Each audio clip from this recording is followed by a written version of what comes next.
Cube Radio. Ce balado traite d'une tragédie qui a touché beaucoup de monde. Sachez que les témoignages que vous allez entendre ne sont pas faciles. Il y a le journaliste sur le terrain, il y a celui devant ses patrons, il y a celui qui rapporte la nouvelle, mais à la maison toute seule, ouais.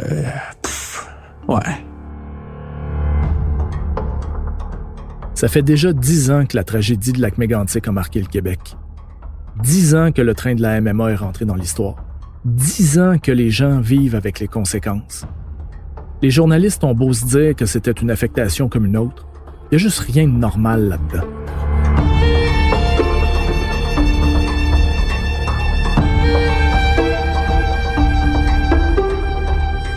Je m'appelle André-Sylvain Latour. Vous écoutez « C'est arrivé le 6 juillet 2013 à Lac-Mégantic ».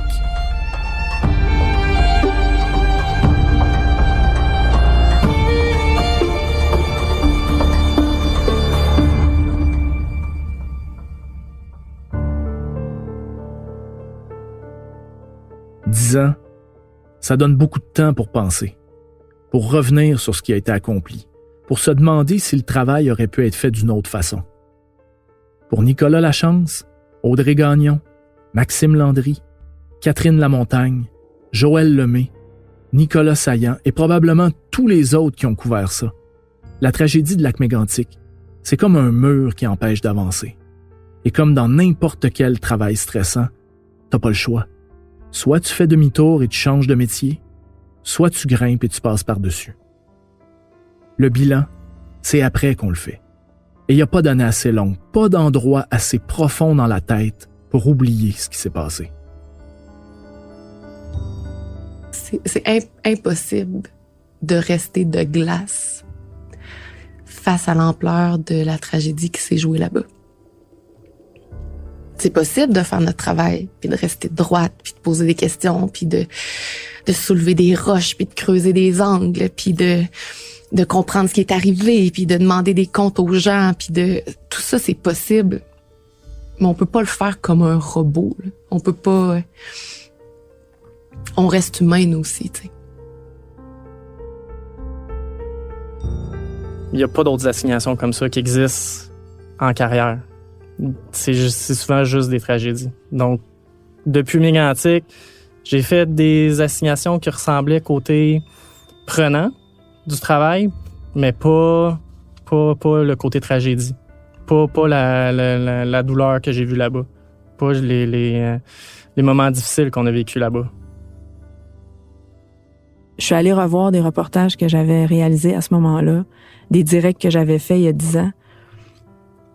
Puis j'avais des frissons encore. Là. Parce que là, je revoyais des gens dans les reportages. J'étais comme, ah oui, cet homme-là, je m'en souviens. Ah oui, c'est vrai, cette madame-là, je m'en souviens.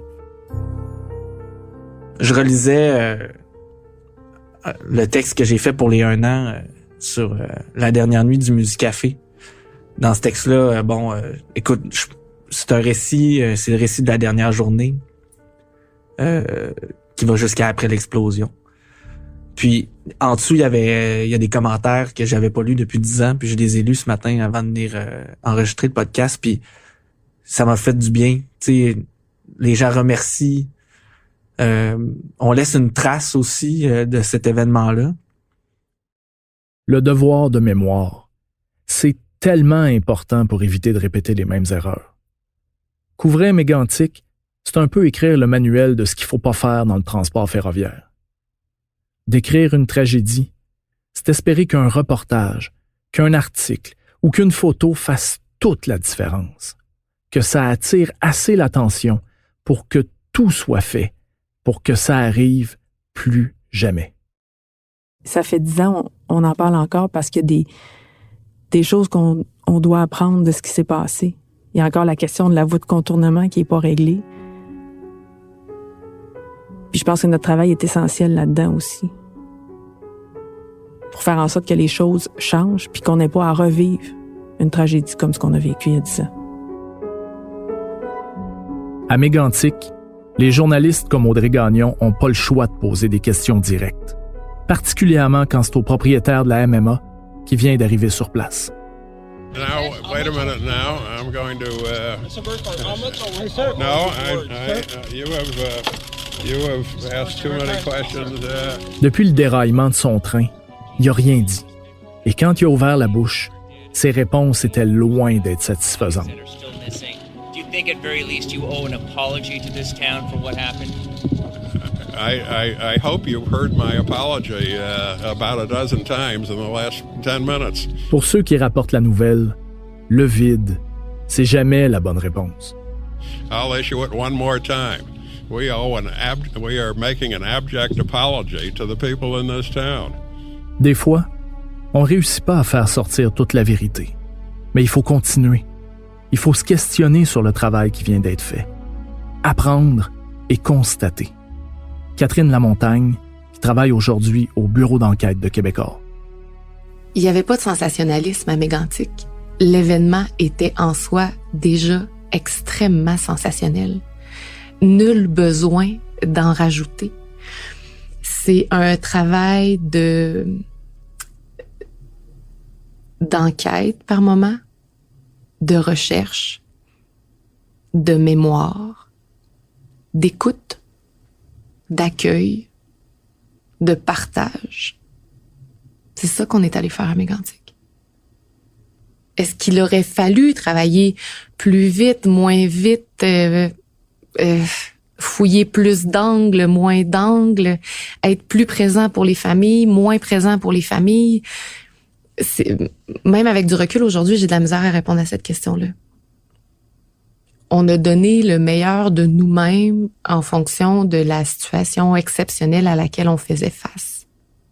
C'est une expérience en soi, Mégantic, là. Et je suis pas mal convaincue que tous les journalistes qui ont été là cet été-là vous diraient exactement la même chose. Ça a été extrêmement formateur. C'est de l'apprentissage à vitesse grand V. On partait de rien. On n'avait aucune expérience préalable similaire.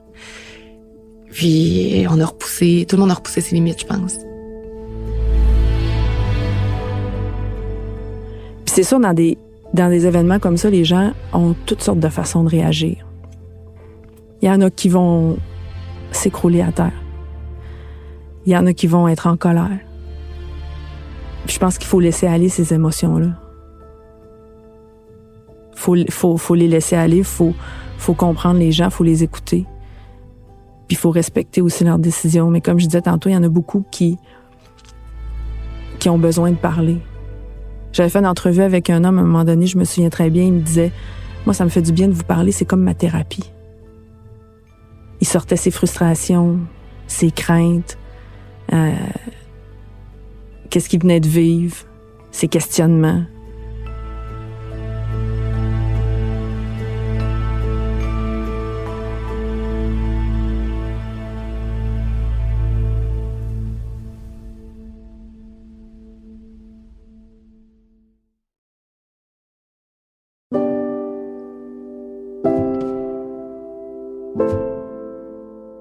Salut, je m'appelle Gabrielle Caron. Je suis humoriste et maman.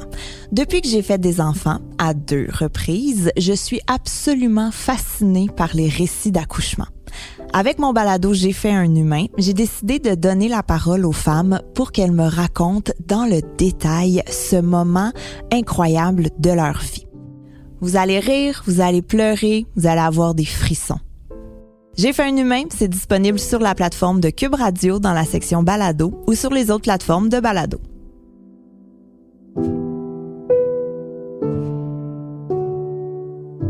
En 2022, le balado J'ai fait un humain a été nommé pour un prix Numix ainsi que comme série francophone exceptionnelle aux Canadian Podcast Awards.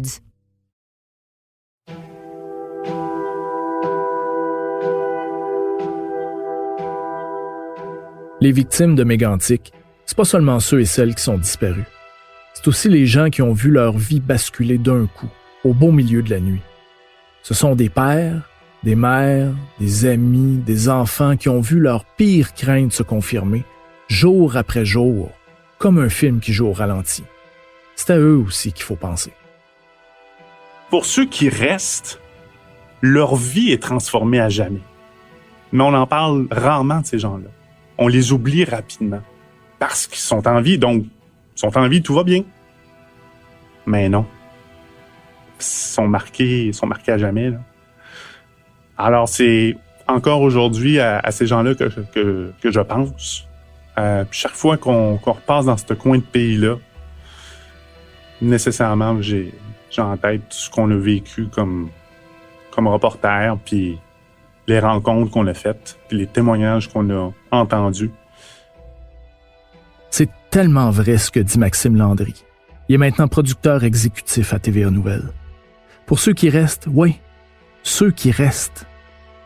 Pour Nicolas Lachance du Journal de Québec, ce qu'on appelle l'après, ben ça peut être long. Peut-être même éternel des fois. Puis c'est des drames qui se vivent pas juste sur 2 semaines. Encore aujourd'hui, 10 ans plus tard, cette ville-là a vit ce drame-là chaque jour, quotidiennement. Puis on l'a vu pendant les semaines qui ont suivi, les mois qui ont suivi, les années qui ont suivi. Il y a eu des drames humains débiles, là. Des histoires de secouristes, de pompiers, de gens qui étaient sur les lieux, à quel point ils ont vécu ces événements-là difficilement. Il y a des histoires d'horreur qui ont suivi. Il y a eu l'horreur du soir même, il y a eu l'horreur des jours qui ont suivi. Mais encore aujourd'hui, on vit l'horreur de Mégantic. Là. Des images gravées dans la mémoire collective, gravées dans la tête de ceux qui étaient là.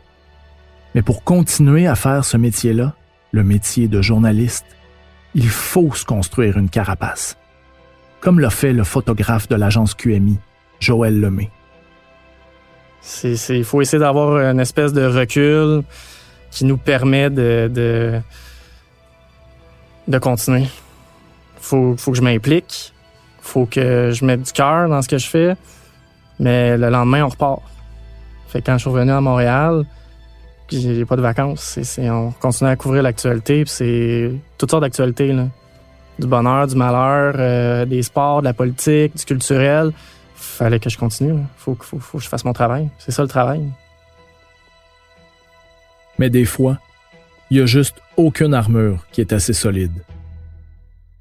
Une fois que tu as couvert un drame comme celui-là, tu es des mois à y repenser, à toujours dire « Ouais, mais après avoir couvert ça, il n'y a plus rien qui tienne après. » Oui, mais non. Il y a eu...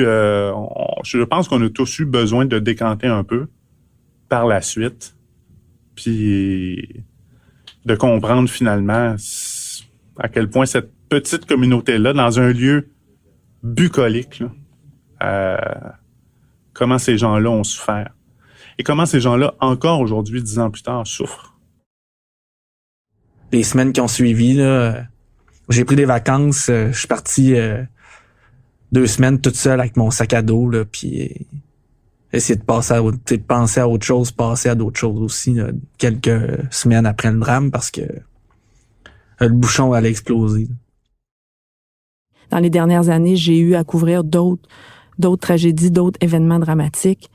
Puis à chaque fois, c'est un rappel que la vie est fragile puis qu'elle peut s'arrêter à tout moment.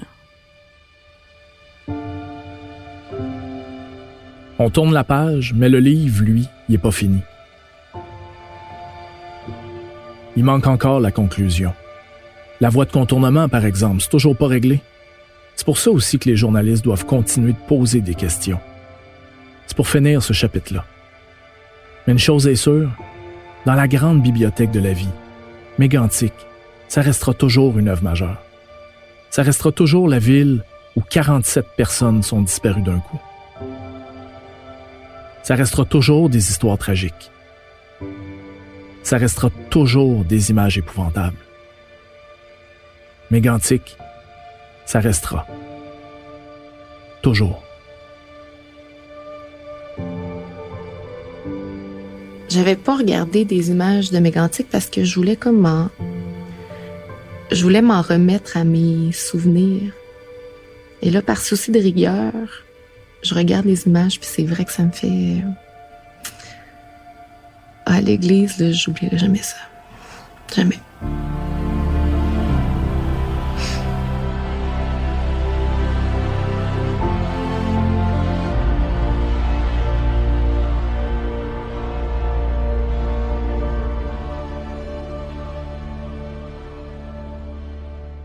C'était gros quand même, là. C'est pas le genre d'affaire qui devrait arriver. On devrait pas avoir à travailler là-dessus et ces gens-là devraient pas avoir à vivre. Les gens de Mégantic devraient pas avoir à vivre ce qu'ils ont vécu. C'est pas juste. C'est pas juste ce qui est arrivé à Mégantic. En mémoire des 47 victimes et des autres.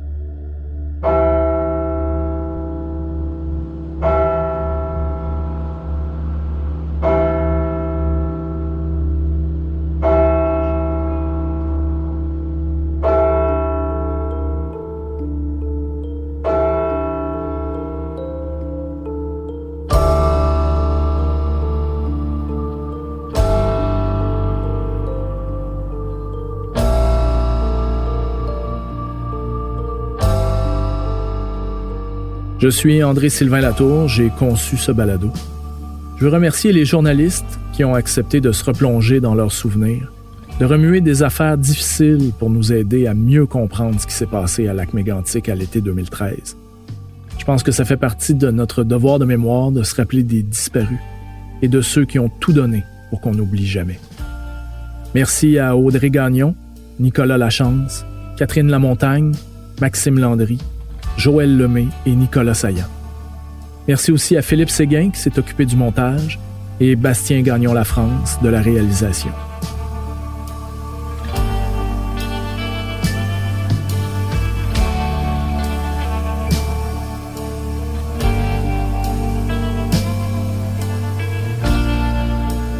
C'est arrivé le 6 juillet 2013 à Lac-Mégantic est une production Cube Radio.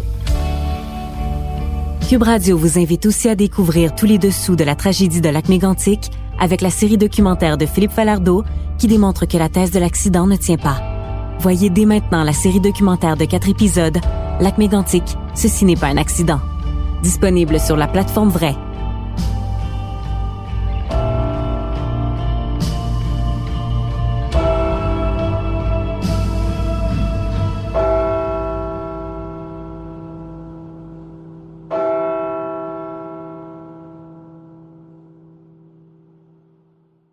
Si vous avez besoin de soutien, d'aide, ou si vous sentez qu'un proche traverse des moments difficiles, s'il vous plaît, n'hésitez pas à contacter 1-866-APPEL, 1-866-277-3553.